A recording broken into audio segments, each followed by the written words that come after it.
siang. Perkenalkan, kami dari kelompok 3. Saya Nahda Damayati. Saya Zaki Martel Begatang. Saya Mega Mandur. Saya Sufiana Maikari. Saya Rita Widya Ayuni. Saya Sukasari.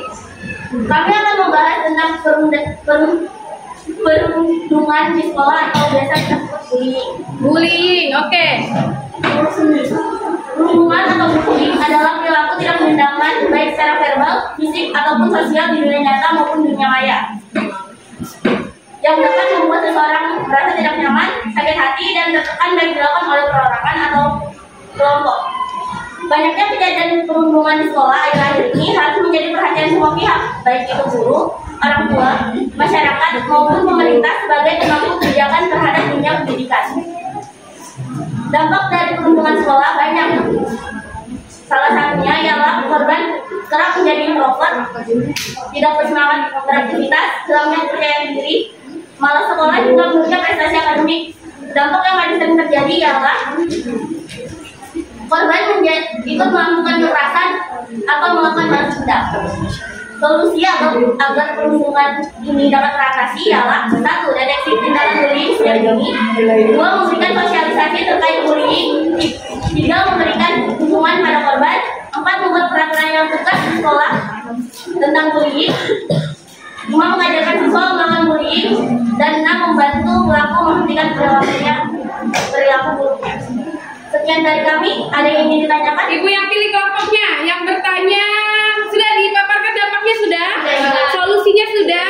Silakan kelompok 3 memberi pertanyaan. Mana kelompok 3?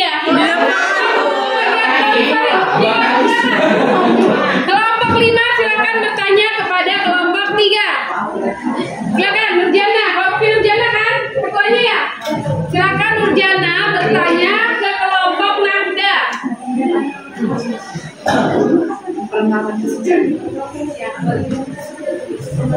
Perwakilan dari kelompok.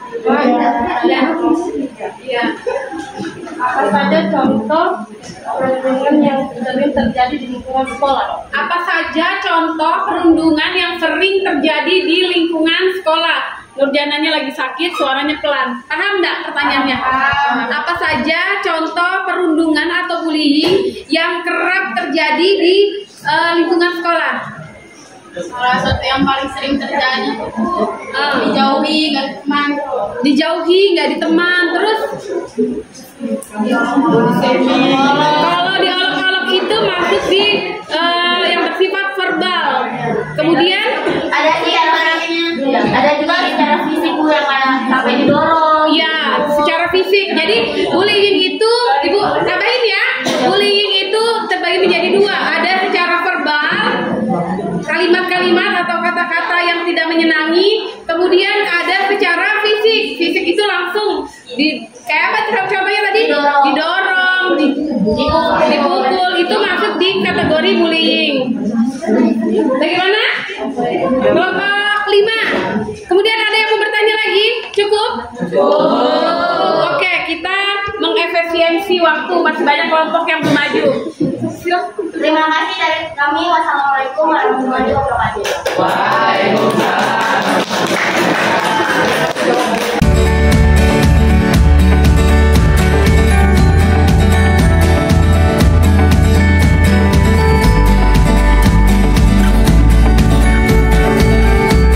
Assalamualaikum warahmatullahi wabarakatuh. Waalaikumsalam warahmatullahi wabarakatuh.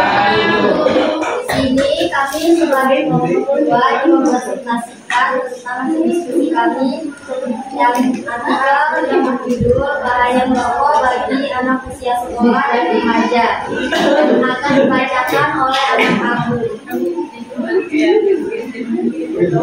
Remaja cenderung memiliki rasa ingin tahu yang besar. Siswa lebih mungkin untuk merokok daripada orang dewasa, apalagi berdasarkan hasil riset terbaru mengatakan bahwa remaja yang merokok setiap tahun semakin meningkat, dan kebiasaan merokok bagi pelajar berulang karena kurangnya informasi, kesalahpahaman informasi, ataupun terwujud perayaan teman.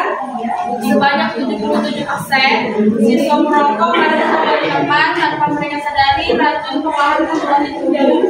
Salah satu bahan kimia yang terkandung dalam sebatang rokok adalah nikotin.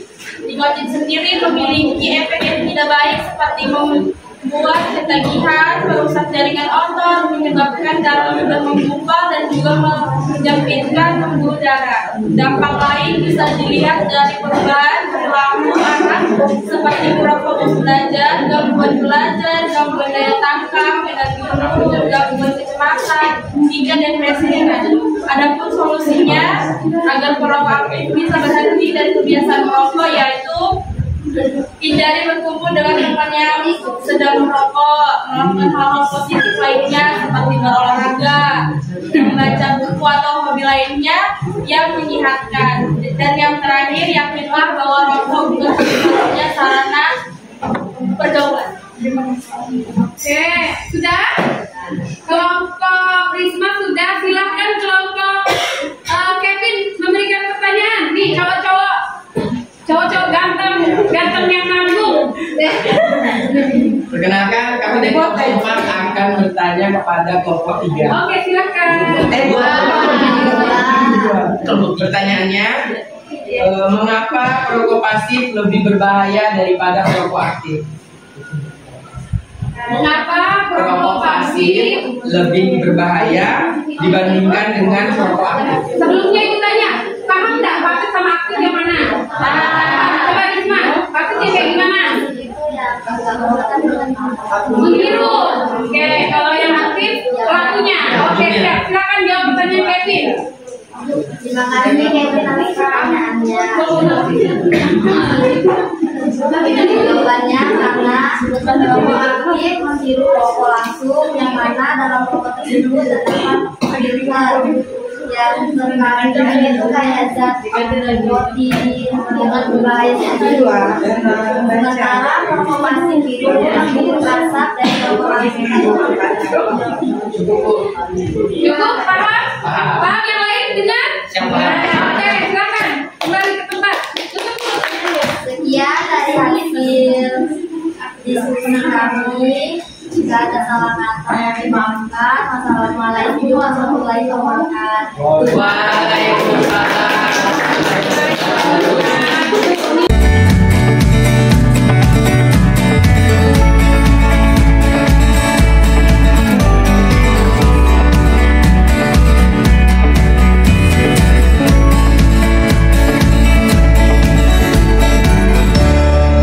Assalamualaikum warahmatullahi wabarakatuh.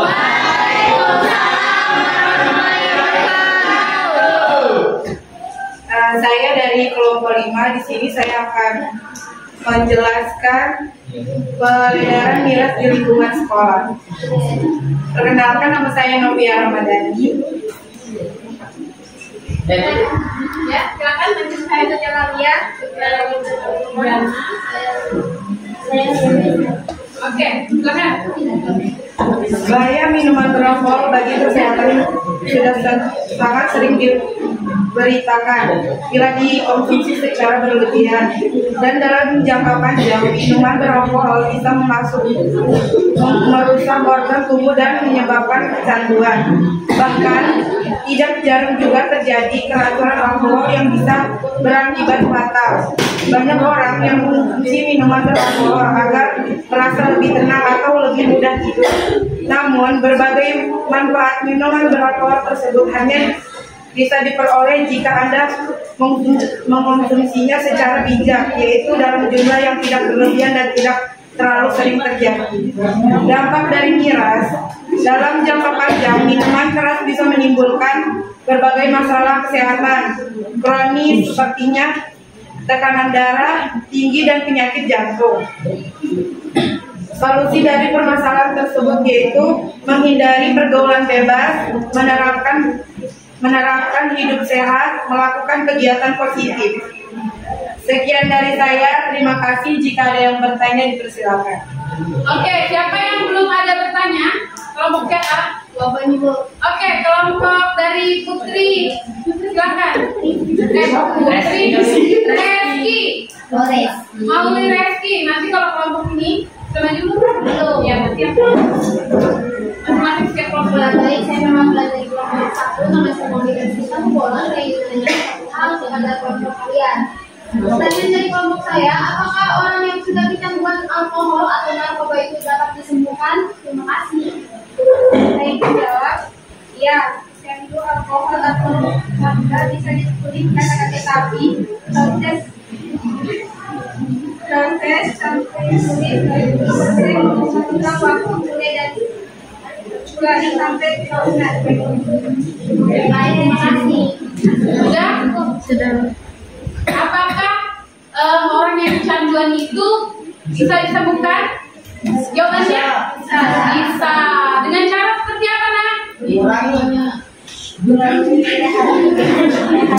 Perlu direhabilitasi? Oke. Ada lagi? Tutup? Oke, tutup, Nak. Sekian dari saya. Assalamualaikum warahmatullahi wabarakatuh. Waalaikumsalam.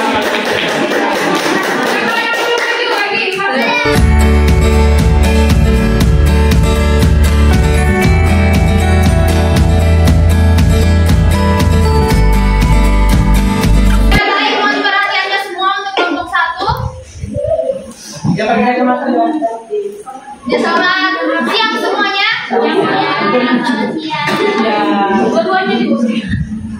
Kami dari kelompok 1 akan mempresentasikan hasil diskusi kami yang mengenai ketertiban dalam berlalu lintas bagi pelajar.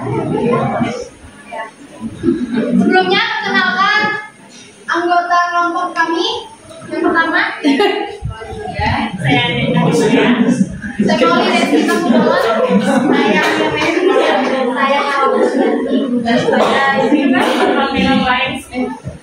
baik. Ketertiban dalam berlalu lintas bagi pelajar.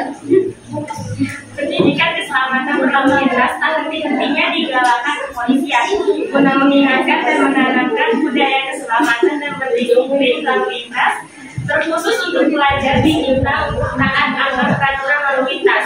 Keselamatan lalu lintas di kalangan pelajar merupakan salah satu upaya dalam memberikan pemahaman mengenai Undang-Undang Nomor 22 Tahun 2009 serta menanamkan kesadaran akan pentingnya mengutamakan keselamatan dalam berkendara serta kesadaran berkendara sejak dini.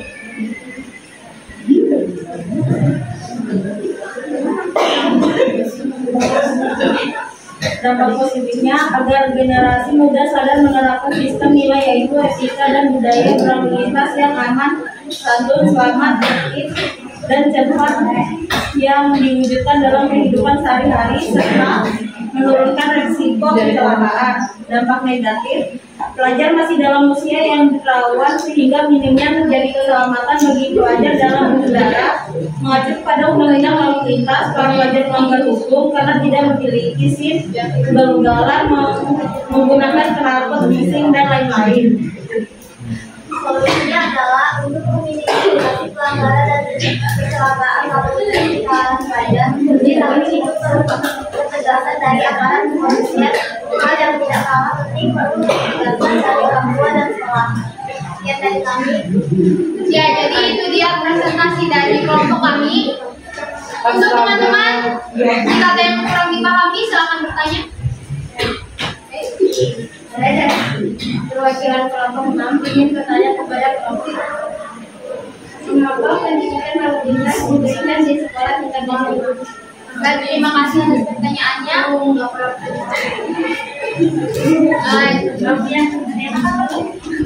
Kenapa? Silakan. Pertanyaan tadi apa, Nak? Mengapa?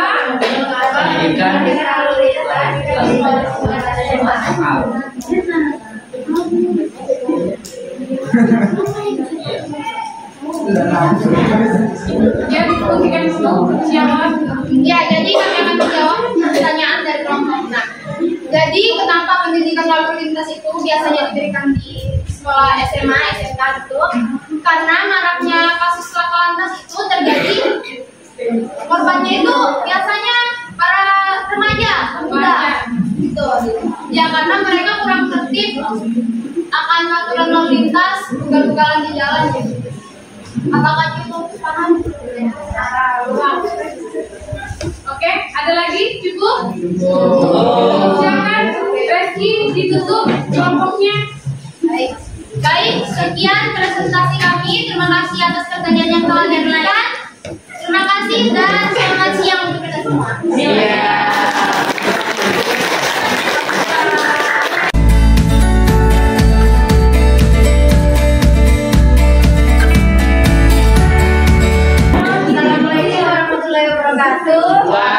Waalaikumsalam warahmatullahi wabarakatuh. Kami dari kelompok 6 akan mempresentasikan hasil diskusi kami tentang agenda yang kenakalan remaja, yaitu pergaulan bebas. Kenakalan remaja adalah semua perilaku yang menyimpang dari hukum pidana yang dilakukan oleh remaja. Perilaku tersebut akan merugikan diri sendiri dan orang-orang di sekitarnya. Para ahli pendidikan berpendapat bahwa remaja adalah mereka yang berusia 13 sampai 18 tahun. Pada usia tersebut, seseorang sudah melewati masa kanak-kanak, namun masih belum cukup matang untuk dapat dikatakan dewasa. Dia berada pada masa transisi. Masalah penanganan remaja mulai dapat diperhatikan masyarakat secara khusus sejak terbentuknya peradilan untuk anak-anak nakal juvenil pos pada 1899 di Amerika Serikat. Banyak faktor-faktor yang membuat remaja memasuki dunia pergaulan yang besar. Biasanya hal ini berawal dari mereka berteman dengan teman yang membawa dampak buruk.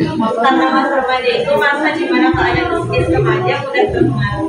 Ada faktor yang berasal dari keluarga, karena kurangnya perhatian dari keluarga membuat anak menjadi royal dan dalam pergaulan. Faktor terpenting yang membuat remaja mudah terjebak di pergaulan bebas karena kurangnya agama yang membentengi pikiran dan jiwa anak. Oleh karena itu, pendidikan dasar agama pada anak sangat diperlukan dalam kehidupan si anak. Berhasil atau tidak berhasilnya anak kembali lagi pada peran keluarga dalam memberikan pendidikan agama pada diri anak sendiri. Solusi untuk mencegah kenakalan remaja: yang pertama, orang tua harus selalu memberikan dan menunjukkan perhatian dan kasih sayang kepada anaknya. Jadilah tempat curhat yang nyaman sehingga masalah anak-anaknya segera dapat diselesaikan. Yang kedua, perlunya ditanamkan dasar agama yang kuat pada anak-anak sejak dini. Yang ketiga, pengawasan orang tua yang intensif terhadap anak, termasuk di sini media komunikasi seperti televisi, radio, akses internet, telepon, dan lain-lain. Yang keempat, mencari pelajaran bimbingan konseling di sekolah sebagai orang tua bisa mungkin menguat hobi atau bakat anak-anaknya yang bernilai positif. Jika ada dana, jangan ragu-ragu untuk memfasilitasi hobi mereka agar anak remaja tidak dapat terhindar dari kegiatan-kegiatan negatif. Oke, sudah? Ada yang bertanya? Kelompok siapa yang mau bertanya? Silakan kelompok 2. Apa saja faktor yang membuat remaja memasuki pergaulan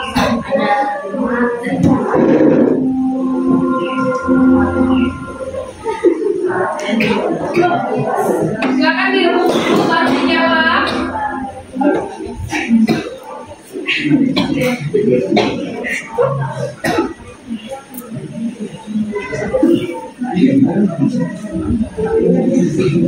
Baik, di sini saya akan menjawab pertanyaan dari kelompok 2, yaitu apa saja faktor yang membuat remaja memasuki pergaulan yang besar. Yaitu faktor yang berasal dari keluarga karena kurangnya perhatian, kemudian kurangnya agama yang membentengi pikiran dan jiwa mereka. Sudah? Cukup? Cukup. Silakan kembali ke tempat.